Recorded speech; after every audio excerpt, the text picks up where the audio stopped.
All right. The end times. That's what we're talking about. So been seeing a lot about the end times on Facebook, on TikTok, social media. It's all over the place. So let's just start this thing off. Do you guys think we are living in the end times? Go ahead, Josh. I think that we don't know. I mean, there's always been crazy stuff going on. And I know, the church, we heavily focus on things that happen in Israel.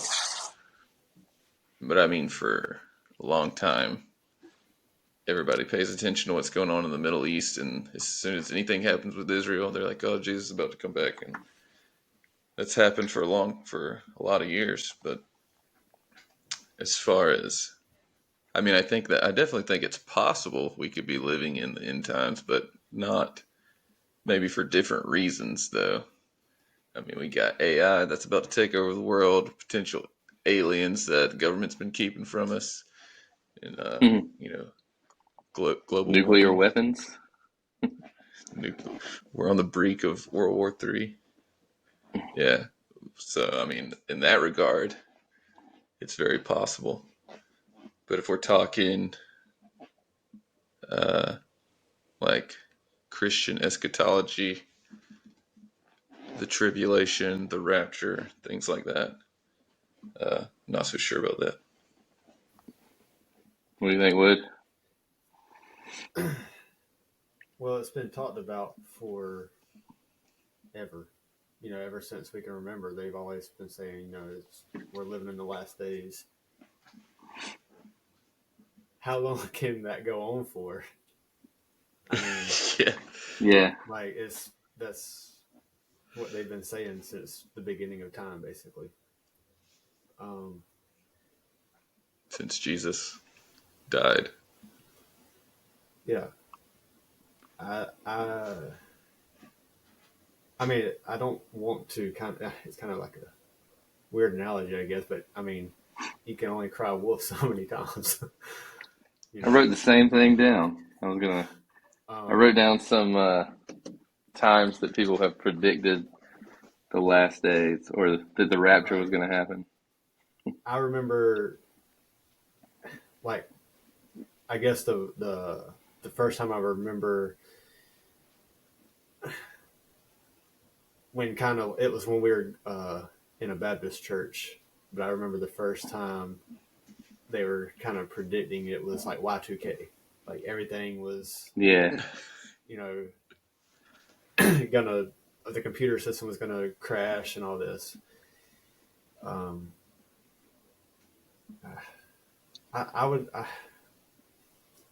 mean, I guess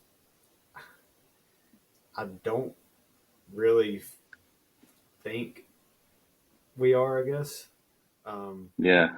I think it's more prevalent now that we have social media, so we are seeing things that are happening around the world that look like or that are similar to what it talks Or about. made to look like. Right.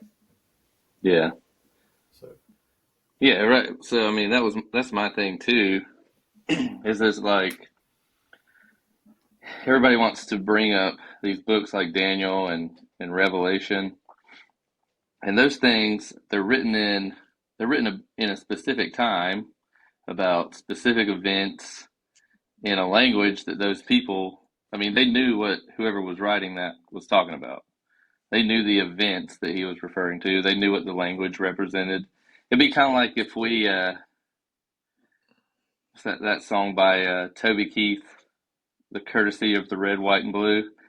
You know how he talks about Uncle Sam put your name at the top of the list, and Statue of Liberty started shaking.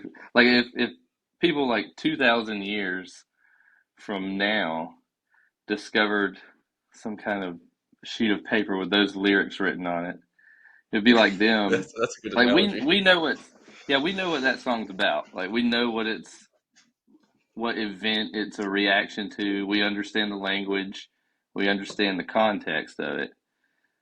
So, I mean, like 2,000 years from now, people could be making TikToks about how, 3 reasons the end of times is near. And this is according to the prophet Toby Keith. Um, Yeah. they could take the stuff out of that, like, what does it say? Mother Freedom will be ringing her bell, and there's going to be hell. And they could be like, we had satellites detect the faint ringing of a bell distant in the universe, so we know hell's coming. It's going to be like the whole wide world is crashing down on unbelievers. So you better get your name at the top of Uncle Sam's list. That kind of thing. Like, I mean, we would know that that's complete nonsense, but I think the Yeah. book of Revelation and the book of Daniel, those prophecies are about things that were going to happen, that they saw coming, or that had already happened. So it's just language and stuff. So a lot of imagery The that I Bible's written think, for you, not to you, kind of thing. yeah, that kind of thing. Context is key. So Joe Allen mentioned how many times can you cry wolf? So I did write down some things. I was going to see what we thought about this. All right. So this is how many times. First of all, when you read the Bible, I mean, these guys thought it was the end, right? They thought Jesus in thought the it book was of the end. yeah, well, I got that. I was going to talk about that too. See what y'all thought about those verses. So Hebrews says it's the last days. First Corinthians said it was the end of the age. First John says it's the last hour. First Peter said the end of all things is near. And Revelation says the time is near. Now, I don't know about you guys, but when I hear the word near, I don't usually think 2,000 years. Exactly. All right? So here's what we've got. First of all, tell me what y'all think about this. In 70 AD, we got the destruction of the temple, and most scholars think that this was what a lot of Revelation and stuff was talking about. So that's a long time ago, but then in the year 500, Christians predicted that Jesus was going to come back. Something to do with the dimensions of Noah's Ark. They used that to make a prediction. In the year Okay. 1000, yeah, the Pope predicted the end of the world. And then when that didn't happen, they said, well, maybe 1033 will be the end of the millennium. So they changed it a little bit. 1366, Christians predicted the Antichrist would show up. In the 1500s, they believed they were in the tribulation. I mean, the Dark Ages, pretty rough times. 1694, they thought Jesus would return at the end of the year. 1700, they used numbers from the book of Daniel to determine this year, that the year 1700 Jesus was coming back. So you've got all this stuff, and then Okay. in the 1800s, the world starts getting a little better, right? So we've got the Industrial Revolution, people's lives are getting better, so they don't feel like they're living in the tribulation anymore. So they invent the pre-tribulation rapture in the 1800s. I didn't know this, but John Wesley thought Jesus was going to come back before 1836. In 1874, the Jehovah's Witness president claimed Jesus would return. And then when it didn't happen, he said it was an invisible return. Nobody listens to what Jehovah's Witnesses Of say. course, Yeah, naturally. it was an invisible return. So, 1914, the Assemblies of God was founded. That was one of their full gospel for things, was that Jesus was coming back pre-trib. 1948, this is where everybody gets excited. So Israel becomes a nation again. So Yeah, now they that's the take all key these, there. That's what everyone always says. yeah, all the prophecies that meant nothing for so long. Oh, now they can apply again. 1967, Six-Day War. So Israel reclaims Jerusalem. I mean, the 60s were nuts, period. Like, if you're thinking end of times, you got the president getting shot, you got MLK getting shot, we're going to the moon, you got the Six-Day War. Like, if it didn't happen then. 1981, the Calvary Chapel guy Chuck Smith predicted it. In 1988, they wrote a book, 88 Reasons the Rapture is going to happen in 88. 1988. And then it didn't happen. So then they wrote a book, 89 Reasons it's going to happen in 1989. The last reason was because it didn't happen in 1988. And then you got like Naturally. Y2K, you got 2012. You remember like the whole Mayan prophecy and everything? Yep. So, The end of the Mayan and calendar. and then like we said, we've heard it since we were growing up. So like Joe Allen said, how many times can you cry wolf? Apparently, That's a like lot of 30 times. That's a lot. And it's still going on social media. Yeah, It I mean, is. even when all this stuff happened with Israel, last month, that everybody started sharing. Oh, here it goes again. Like they started bringing like sharing all this stuff about the rapture's about to happen, and Israel's Yeah, going back to war, or Israel's going to war, acting like it hasn't been happening for the last 1,000 years. right. So yeah, that's my thing. So the end times are supposed to have, that's one thing they always mention is wars and rumors of wars. We basically live in the time in history where there's the least war ever on the planet. Like, Is that I true? don't know. I don't know if it's true that, but I think it's possible that we are the first, maybe one of the first generations of men that haven't had to go to war. Like most Involuntarily. men, yeah, have not seen war in our lifetime. Like we live in the least wars and rumors of wars ever. Fact check that, Like, Joellen. man, it's fact check it, but I mean, I watch these Viking shows, and I mean that's all. Like they're constantly going to war, fighting, trying to claim land. So let me ask you this: do you guys Is it? think we live in the best time to be alive ever? Oh, that's a good question. I don't know. Uh, I think so because so much new stuff is happening. I mean, look how much stuff has been invented or that's happened since just we've been alive. I yeah. mean, all the technology we've got, we're finding more stuff out than we ever have before about everything. Outer Yeah, space. technology, information, people's rights, women. I mean, women can do more today than they ever could in the past. You think about, That's true. you know, minorities' rights.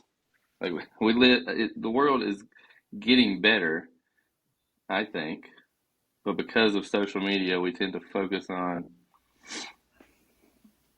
this. That's why, like the war in Ukraine or the whatever's going on in Israel is such a big deal because we got social media. Yeah, or just media in general. I mean, everybody's pushing their agenda, Yeah, whether you're the right or the left or whatever. So here's something I found. It says for Generation X or those born in 1965 through 84, military participation ranges from 5 to 7%, making millennials lower service rates. so we got the lowest service rate in the military. And then I guess Gen Z would be, are these kids that are just getting graduated and stuff. So our I mean, they generation would be approximately 3%. 3%. Wow. That's just participation, like Yeah. size of the military, right? That's not necessarily, and I think it could be a factor that warfare has just changed. Like we're not just boots on the ground all the time. There's different kinds Right. of, Yeah. Well, with nuclear weapons, I mean, war has pretty much, there's not a lot of war. yeah, Like we don't go to war like they did in World War One or World War Two, and then especially not with you know, like they did with swords and axes and all that back in yeah, the medieval times. cannons. All right, so uh, another question. Let's Well, see. I don't think I answered that question. Oh Do yeah, I go think ahead, go this is ahead. the best time to be alive? I think like as far as things that are available, it's the best. But as far as like mental state and like things that I don't know what I'm trying to say. I You know know what you what I'm mean. saying? Like Like mental health. there's yeah. So there's definitely like medicine and technology and everything is better, but I also think that there are more distractions than ever, more Yeah. Yeah. things to negatively affect you as well. All right. So I don't know. I mean, I enjoy being alive now, so I'm gonna go with Yeah. yeah. I I mean, guess so. well, let me ask you this: would you rather live at any time in the past? Probably not. I'm what I like to call indoorsy. I wouldn't do well in the in the frozen tundra or the having to chop wood all the time to stay warm or go hunt. So I'd rather just get in my car and go to McDonald's. I like it. So I'm happy to be alive now. Yeah. You agree with? I agree with. I'm happy to be alive now. I think it would have been cool to be born in either like the mid 1800s or early 1900s. I'd Yeah. say more early 1900s. Yeah, they had a little technology, but not too much to Yeah. distract you all the time. All right, got another set of verses. Get your opinion on. Do you think Jesus failed to predict his return? We got a few verses here, and We're getting into the thick of it now, this is, I mean, huh? We're call it's we're calling Jesus out. well, I mean, you just read it and say what you think. I don't have the context here, so but if you read it in context, I don't think really anything's missing. All right, so Matthew 16:28, he's talking to his disciples, and he says, "Truly I tell you, some who are standing here will not taste death before they see the Son of Man coming in his kingdom." What do you think of that? Before we go there, I'll give you some context. The Oh, Pharisees yeah, and yeah, good. Sadducees, Sadducees, yeah. they're trying to test Jesus, get him to show him a sign. Uh, then Peter declares Jesus is the Messiah. Jesus asks them, "Who do the people say that I am?" What verse did you just read? 28. Yeah, and then Jesus starts predicting his death. This is in Matthew. Are these verses in Mark? Is this the same No, story in Mark? I don't think so.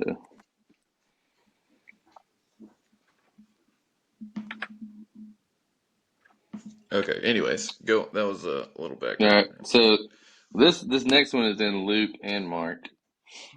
Jesus says, Matthew 24:34, "Truly I tell you, this generation will certainly not pass away until all these things have happened."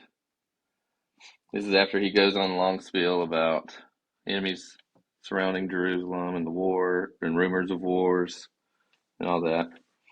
So he says, "This Okay. generation." Now, it seems to me like he's talking about the generation that he is currently speaking to in the passage.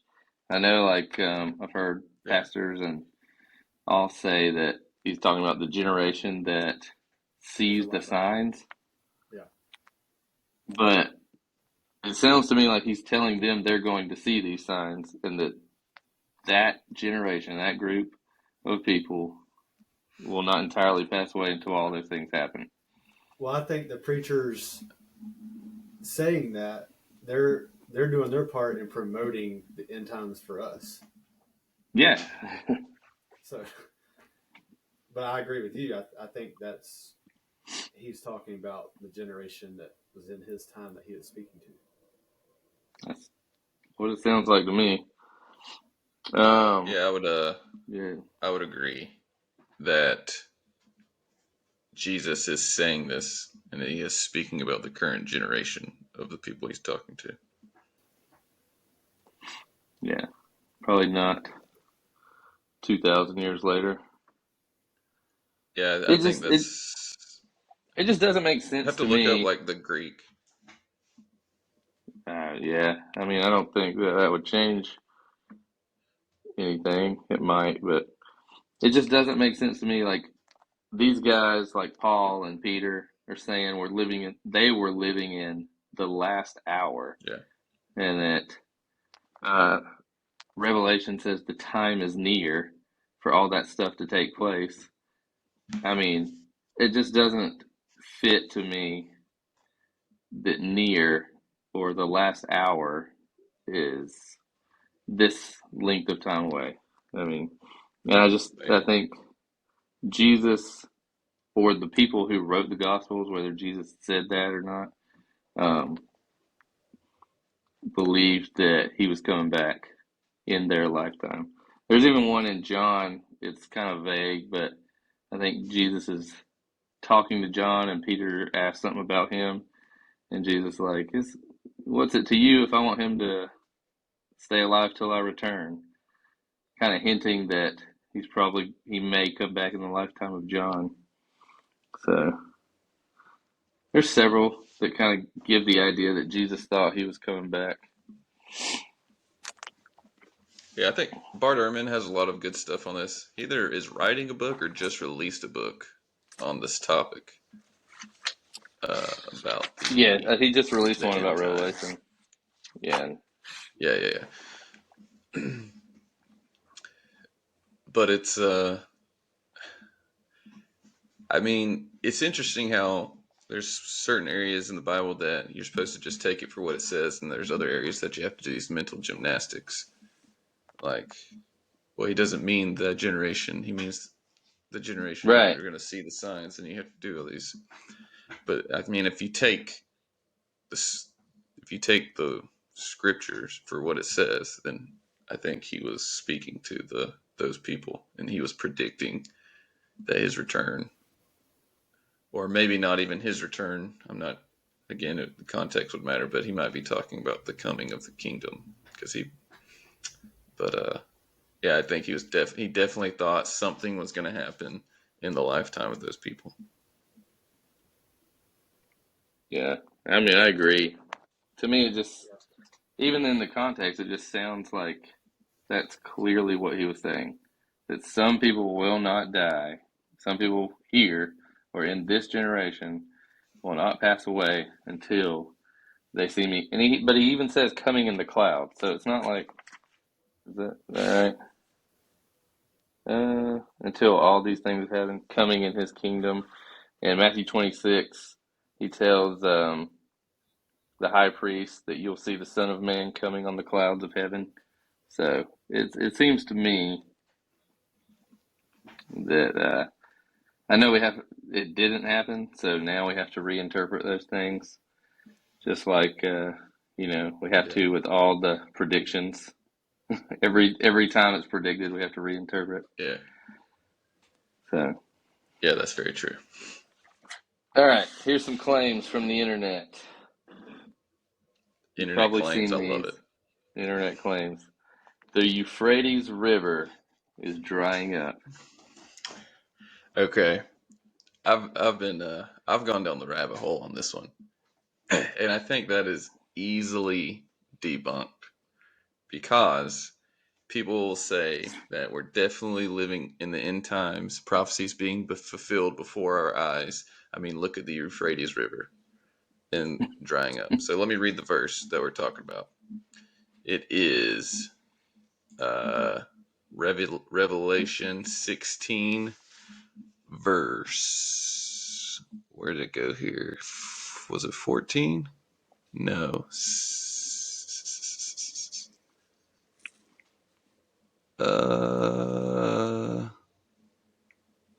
We can edit this out.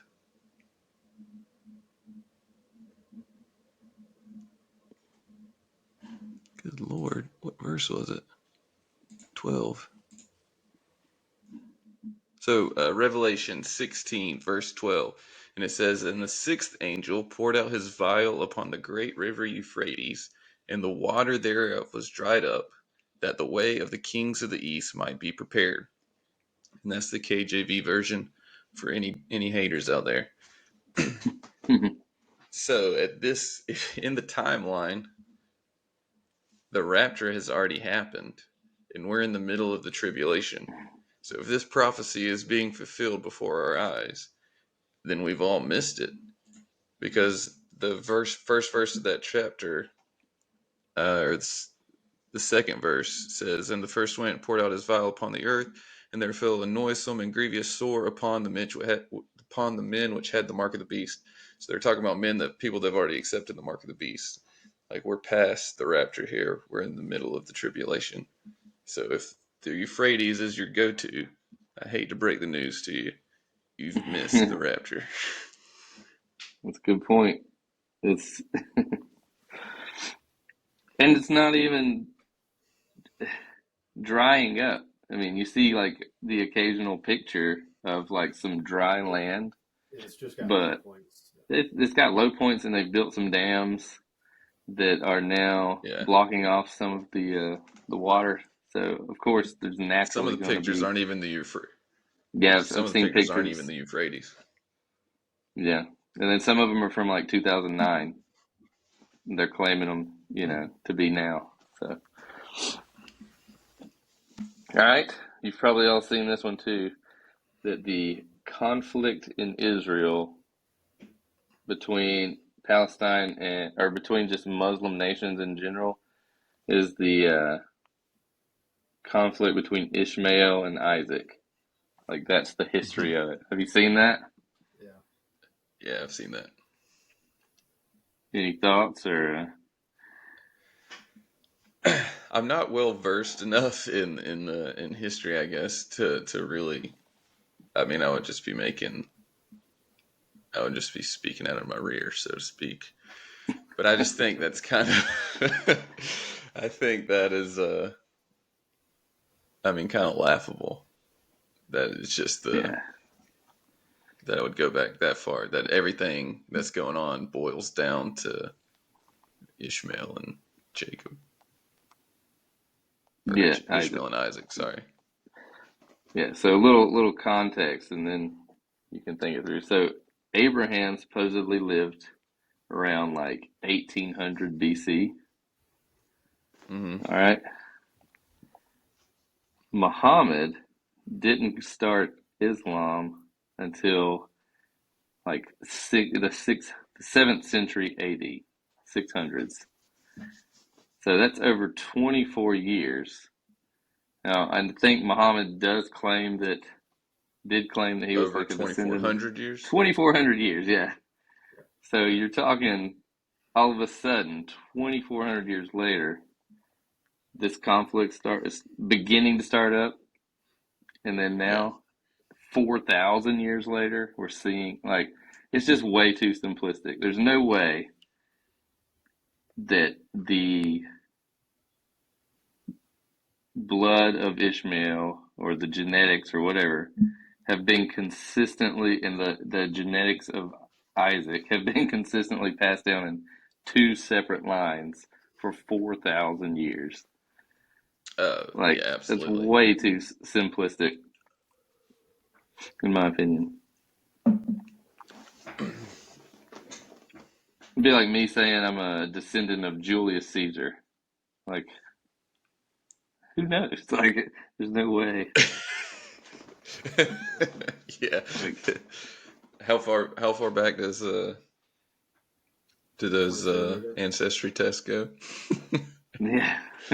This podcast is brought to you by Ancestry 23, He does. or whatever it's called. Ancestry 2023. 20. All right. Any final thoughts on that one? That doesn't really pass the test to me as realistic. Um, I see a lot of this on there. I don't know if you guys have seen it, but they talk about Ezekiel 38. Anybody familiar with that? Gog and Is that, Magog. You ever heard of that? Yeah, no, I I thought we were going dry read some bones. stuff earlier and saw that, but So anyway, they claim that it refers to Russia, which, I mean, regardless, I mean, nobody knows what it refers to be honest. But if you read all these prophecies about these wars, this is what's interesting to me. Nobody wants to wants to stick with these details, but they're all guys fighting on horses with Dude, swords. yeah, I was I was thinking about that earlier today because the verse I read about the Euphrates, it doesn't say it in the King James, but I think there is a version where it talks about preparing the way for the kings of the east and their cavalry. It's like Yeah, if they're all coming any across if on horses. any army of horses attacks any nation, it's gonna get obliterated. It doesn't matter no matter how many men you got, it's gonna get wiped out.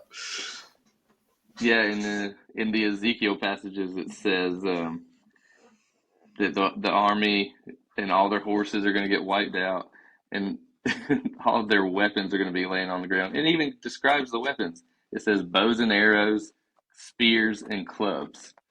So, like, I mean, Sounds like 2023. yeah, if we're I mean, people may again, you have to reinterpret that stuff. Say, well, it's just imagery or it's just symbolic, but why is clubs and swords and spears symbolic, and then fires of hell is literal? It's all in the Ooh, same, in my got opinion. him.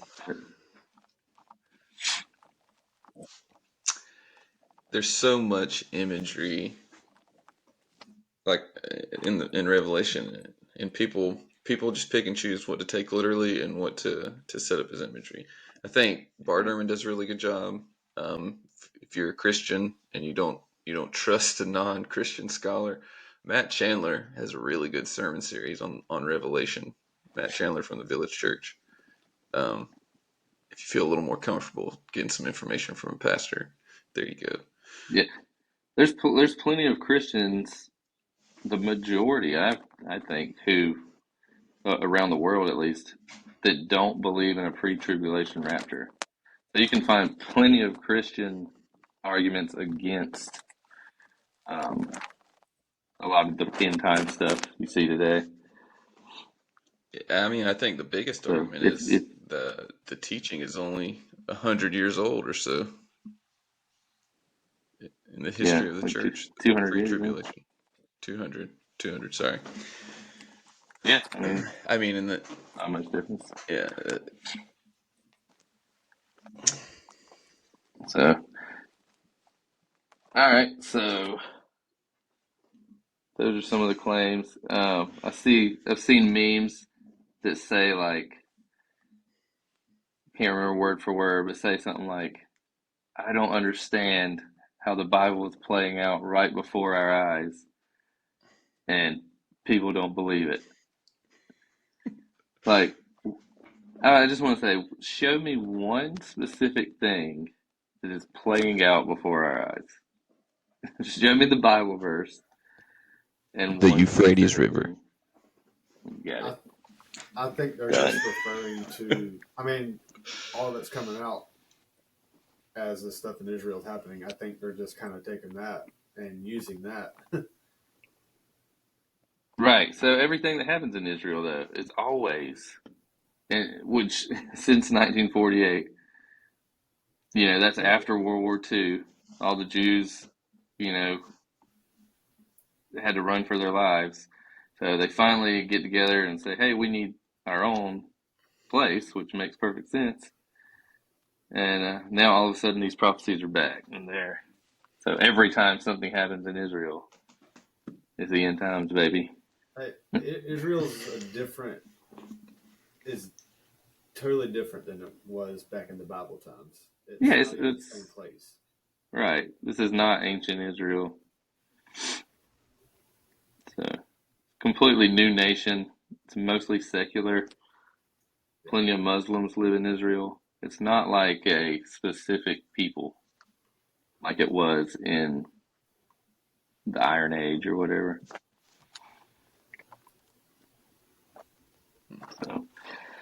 So what do you guys think?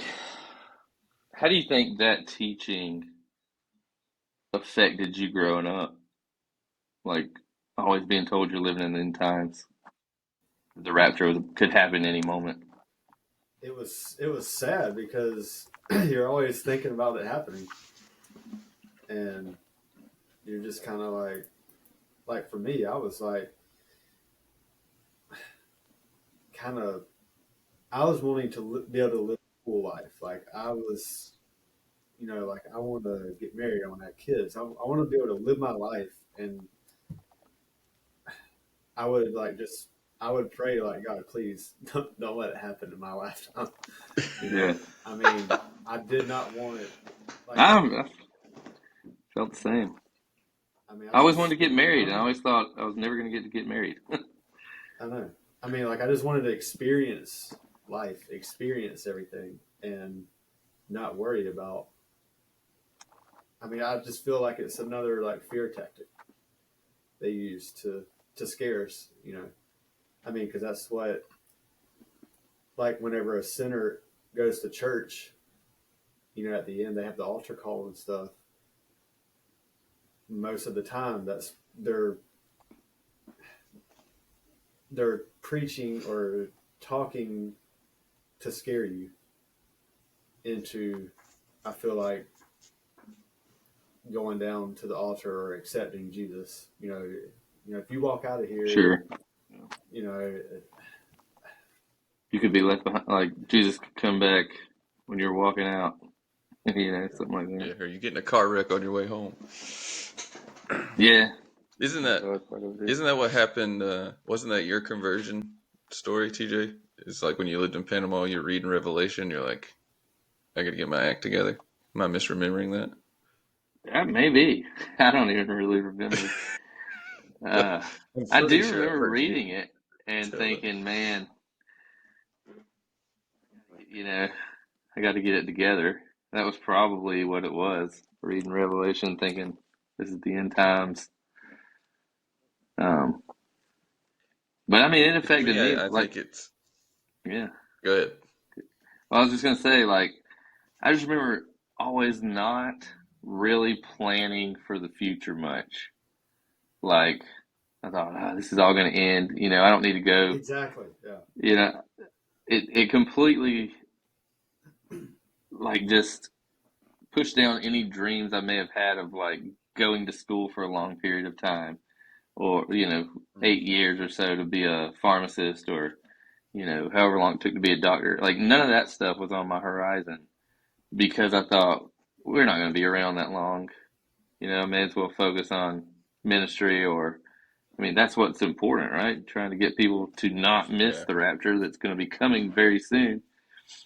There was no Yeah. point in trying to make things better in the world because it's the end times. Like the world's going to be destroyed.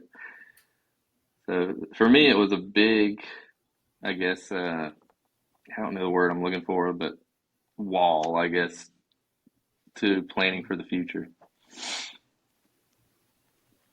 Yeah, I think it's an unnecessary fear. Like I think every fundamentalist kid has that moment where they come home from school and they can't find anybody in the house and they're like, "Oh crap, the rapture's happened and I've been Yeah, left behind." Start looking for the clothes laying there. Yeah. And then it also it's just again unnecessary fear. It creates this anytime new technology comes out, oh my god, it's the mark of the beast and right. just all kinds of things like that. I just think that and it definitely is a hindrance to the future, like you said. Like, what's the point? Uh, just because we're not going to be here or whatever. So I just think that it can have with a lot of things and a lot of teachings in Christianity. They can, when taken to the extreme, they have a negative uh, impact on you. Yeah, and I mean, it's been talked about since the Bible was written. So, like, all these generations before us, like, I mean, for the last 2,000 years have been reading the same thing. Yeah.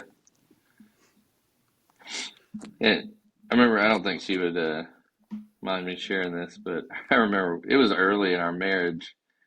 It was probably like year two. But I remember we were walking on the beach and Chelsea just was, I think she may have even been crying, but I know she was just like stirred up. And I was like, what is wrong? And that was it. She was like, I don't want the rapture to happen before we have kids. And like, I just want to have, a life and do things and have kids and have a, big family and all. And like, it was bizarre to me at the time because I was, very diehard. I was like, yeah, but Hardcore. we'll be in, Yeah. yeah, I was like, we'll be in heaven. Like, it'll be way better. But, that fear is real that, everybody wants to live life. You And I we, think that speaks to like the true desires of our hearts. Like we talk about, we're just passing through. This isn't our home or whatever. But like, there's a real sense, and I think if a lot of people are honest, they would have those same emotions. Like they don't want Jesus to come back because they want to live their life, and like yeah, that's it's the what same I reason you think don't want that's to, like, why we're here. nobody wants to die, even if you believe in heaven. Like, Yeah, nobody wants to go because we there. want to. That's what is so sweet about life is the experience is getting to live it. Like that's what makes life worth living. There doesn't have to be like this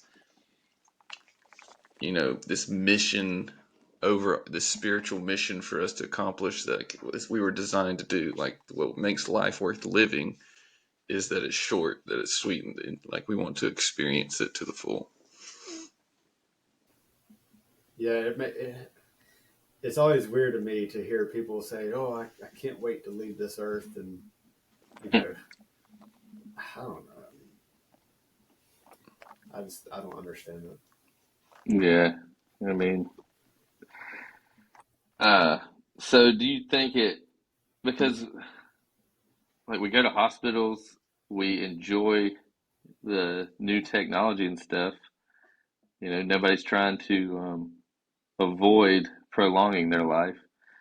But do you think, because a lot of the stuff that's coming out in the future is like, um, you think about stuff like Neuralink, that's going to be an implant.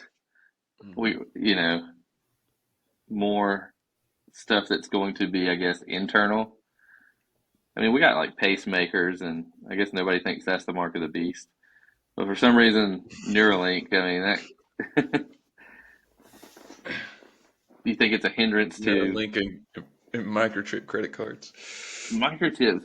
I mean, that's all. Like, where does microchips even come from? The Bible says nothing about microchips, nothing about barcodes. I What's think the it's deal? just something. I think it's just something when something new like that comes out. I think people just kind of automatically put it in that category as, oh, we're getting closer. Like, This you must know, be I it. think it's the I placement food too. without a debit card. If you put it in your wrist or your hand or whatever, just the placement because it specifically says wrist, Mm. Right. forehead, Or forehead, whatever. hand and forehead. Yeah. We all have thumbprints. How often do we use our thumbprint now? Right. Credit cards. I think credit cards were a big thing at one point. People didn't want to use credit cards. Sure. And then the tap to pay, I'm sure that got people riled up. That Tap to next thing pay. it's going to be in the hand. I guess yeah. It says you won't be able to buy or sell. So everybody thinks credit card or money. Can I just say though that the whole credit card in the hand thing seems like completely worthless technology? Like who is asking for that? Yeah. Why is that the next step? Is that a step?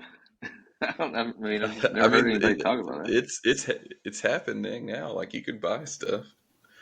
I guess it would be harder to lose unless you get your arm chopped off. That's the only thing I can think of. Yeah.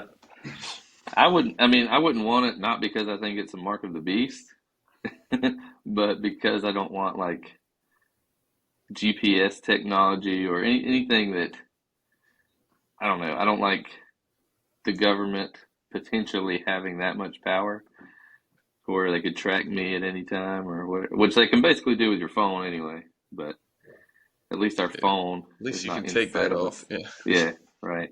Yeah. So Yeah, I think the government does have too much. People absolutely. give the government too much leeway, too much. We about to take a turn. Do I need to get my tinfoil hat? Go for it. No, no. Maybe another episode or another podcast. So do, and then I guess we'll go with the question: are you going to teach your kids that they're living in the end times, No. or how would you protect them? I mean, from it if no. I would probably say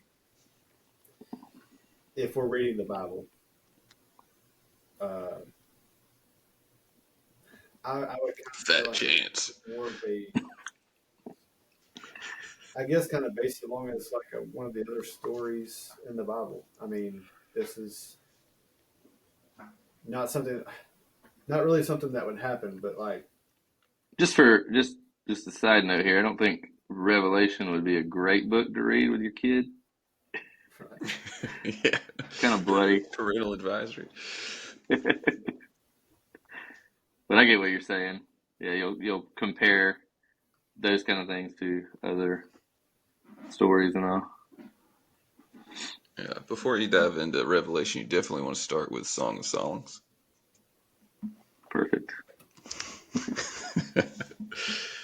But I I'd think have to that read the Bible in order to get to that. Yeah, first step, huh? so I guess this is something that Joanne and I will navigate because we actually talked about this some last night. How will we navigate parenting? Coming from different perspectives. But I think in this instance, we would probably be on the same page that we're not going to try to instill fear in them at all. But you do want to have the sense that life is short, like live it, take chances, just and be present every day. Like I would think I would use it as kind of a metaphor for that. Like the end is coming one day, so take advantage of life now. Yeah, I agree with that. Yeah, I mean, I wouldn't phrase it as like the end of the world is coming, Oh yeah, but I yeah, mean, I absolutely. would. I mean, I'm just saying personally, like, Yeah. if you want to do that, that's fine. But I'm just saying, like, Like, I definitely think being aware of the shortness of life is valuable. Yeah. Mhm. I mean, when you're Yeah. born, your time clock is already ticking down. So Yeah. Here we are wasting an hour of time talking. We could be out living. this is what we're doing. We are living. I know, I like it. I enjoy it. This is living. We're living to the I mean, fullest. yeah, taking something new on. Yeah, it's fun. Enjoy talking to you guys. Y'all got any final thoughts on the subject? Final thoughts. My final thoughts would be directed towards pastors. I would just say to just be mindful that of the history of the book of Revelation, like it barely made it in the Bible. And I think the majority of people, especially in our area, are genuine. They're not trying to use these fear tactics. I don't think. I could be completely wrong, but I think the majority of people are genuine. But just be mindful of there's a million interpretations. It's unlikely that yours is the correct one. Like yours and only yours. Approach it in that manner. And I don't know why I So felt the you need to don't say think that.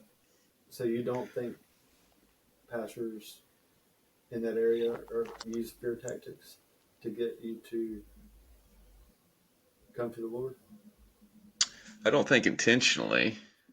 I think most people are genuine. And the people that I've encountered, the staffs that I've worked with, except maybe one guy that blocked me on Facebook. We'll edit that out. Yeah. I mean, I would say just be honest about what you're reading. Like, when you read this stuff, don't pretend. I guess anybody can squint their eyes at these prophecies and make them look like things that are happening today, but just be honest.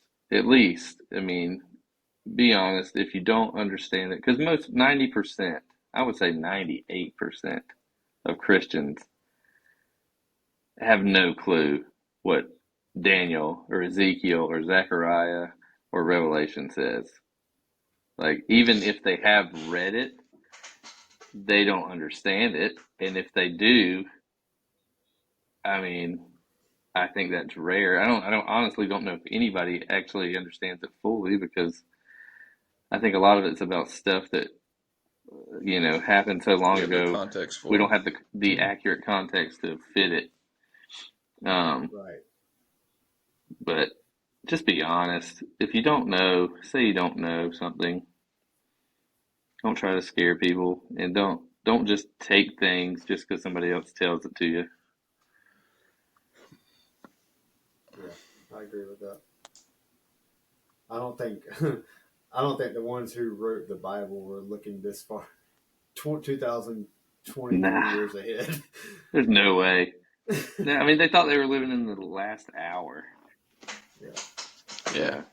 And there's also, Oh, again, I'm no scholar, Well, but there seems to be evidence that, it's not even the Apostle John that wrote Revelation. It's just right. Yeah. someone claiming. Same with a lot of the later books like First and Second Peter, First, Second, Third John. No, I think most scholars don't think that those were actually written by those guys. I think it's funny in Second Peter. Here we are fulfilling some prophecy. It says in the last days there will be scoffers who say, "Look, everything's the same as always been. Where's Jesus' return?" But what's funny is that obviously the guy writing that, whether it was Peter or not, was already dealing with people who are like, "All right, where's this guy?" He already obviously had to Yeah. deal with scoffers, and probably getting towards the end of his life, and he's like, "Yeah, this hasn't happened yet, but need to at least tell them it's gonna happen." self-fulfilling prophecy. Eventually, everybody's going to have to be like, all right, this isn't happening. So, Thank everybody for listening. We'll see you next time if the world doesn't end. if we're still here, we may be doing a tribulation podcast. Boy, were we wrong.